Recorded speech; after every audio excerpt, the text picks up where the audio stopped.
স্বচ্ছ নিয়োগের দাবিতে চাকরি প্রার্থীদের মিছিল, আপার প্রাইমারি চাকরি প্রার্থীদের মিছিল। সুবোধ মল্লিক স্কোয়ার থেকে শহীদ মিনার পর্যন্ত মিছিল 650 দিন অতিক্রান্ত হয়েছে, এখনো পর্যন্ত অব্যাহত মিছিল। চাকরি প্রার্থীদের অবস্থান বিক্ষোভ মাতঙ্গিনী হাজরার মূর্তির পাদদেশে। স্বচ্ছ নিয়োগের দাবিতে মিছিল আপার প্রাইমারি চাকরি প্রার্থীদের। এই মুহূর্তে আমাদের সঙ্গে রয়েছেন আমাদের প্রতিনিধি রেশমি। রেশমি, তোমার কাছে জানতে চাইবো যে স্বচ্ছ নিয়োগের দাবিতে আজ 650 দিন অতিক্রান্ত হয়েছে, এখনো পর্যন্ত পথে নিয়োগের দাবিতে তাদের আন্দোলন অব্যাহত চাকরি প্রার্থীদের। আজকে চিত্রটা ঠিক কিরকম রয়েছে?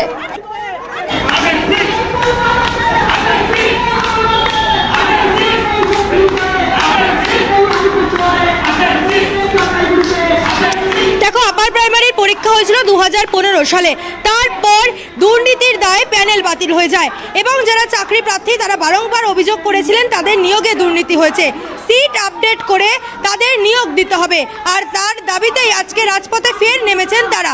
ভোটের প্রাক্কালে রাজপথে চাকরি প্রার্থীরা এবং চাকরি প্রার্থীরা 655 দিন ধরে অবস্থান বিক্ষোভ করেছেন মাতঙ্গিনী হাজরার মূর্তির পাদদেশে এবং আজকে তারা রাজপথে নেমেছেন সুবোধ মল্লিক স্কোয়ার থেকে। তাদের এই মিছিল যাবে শহীদ মিনার পর্যন্ত। যারা চাকরি প্রার্থীরা রয়েছেন তাদের সঙ্গে কথা বলবো। দীর্ঘদিন ধরে আপনারা রাজপথে নেমেছিলেন, এখনো সুরাহা মেলেনি। আপনারা বারংবার দাবি করছেন ভাতা নয় চাকরি চাই, কি বলবেন?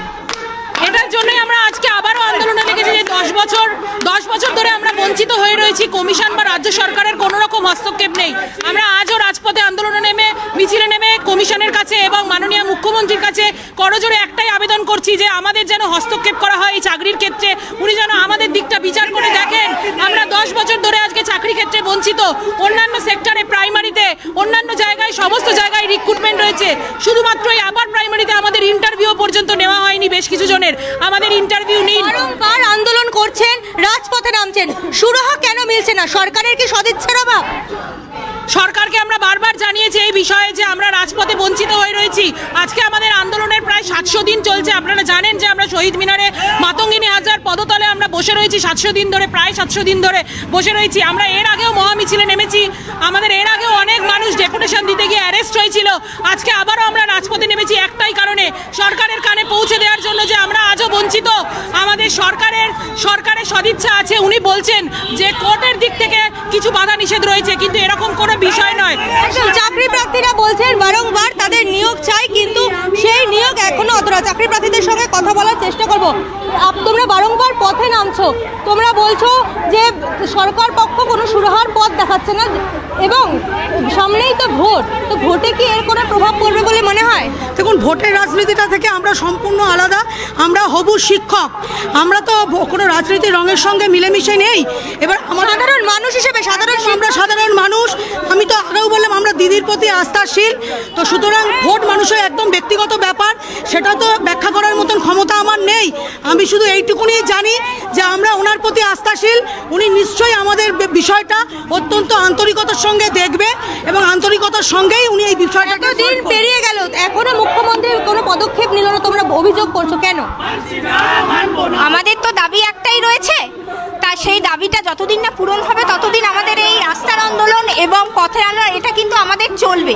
এবং আমরা দিদির পক্ষে সম্পূর্ণ আস্থাশীল যে দিদি আমাদের দিকে তাকাবেন এবং এই ছেলে মেয়েগুলো, উনারও তো সন্তান সময়, আমরা পশ্চিমবঙ্গবাসী, আমরা সন্তান সম উনার, সুতরাং উনি অবশ্যই আমাদের দিকে দৃষ্টিপাত করবে।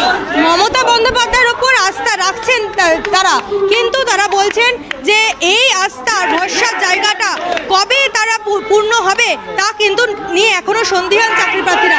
এবং চাকরি প্রার্থীরা একটি প্ল্যাকার্ড নিয়েছেন এবং প্ল্যাকার্ডের মধ্যে আঁকা রয়েছে অযোগ্য চাকরি প্রার্থী এবং শিক্ষা ব্যবস্থা। অর্থাৎ অযোগ্য চাকরি প্রার্থীরা স্কুলের শিক্ষক এবং শিক্ষা ব্যবস্থাকে বহন করে নিয়ে চলছেন অযোগ্য চাকরি প্রার্থীরা। রাজ্যের শিক্ষার যে বেহাল দশা তা কার্যত এই চিত্রের মাধ্যমেই তুলে ধরার চেষ্টা করেছেন চাকরি প্রার্থীরা।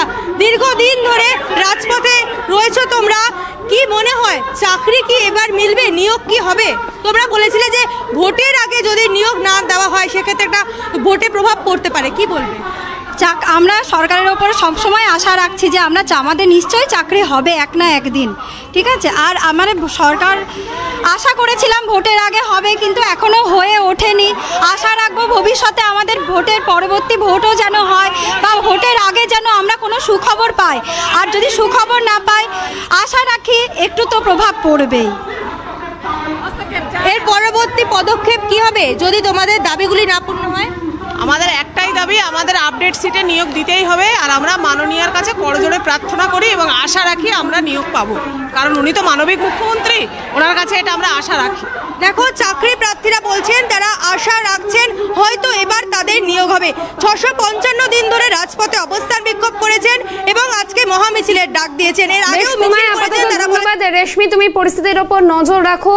আপার প্রাইমারি চাকরি প্রার্থীদের মিছিল সুবোধ মল্লিক স্কয়ার থেকে শহীদ মিনার পর্যন্ত মিছিল, এবং এখনো পর্যন্ত তাদের স্বচ্ছ নিয়োগের দাবিতে এই মিছিল তাদের, এবং এখনো নিয়োগ না হলেও ভোটের আগে তারা ভেবেছিলেন নিয়োগ হবে, তবে নিয়োগ না হলেও তারা আশা রাখছেন যে ঠিকই মানবিক মুখ্যমন্ত্রী তাদের দিকে তাকাবেন এবং খুব শীঘ্রই তাদের চাকরি হবে।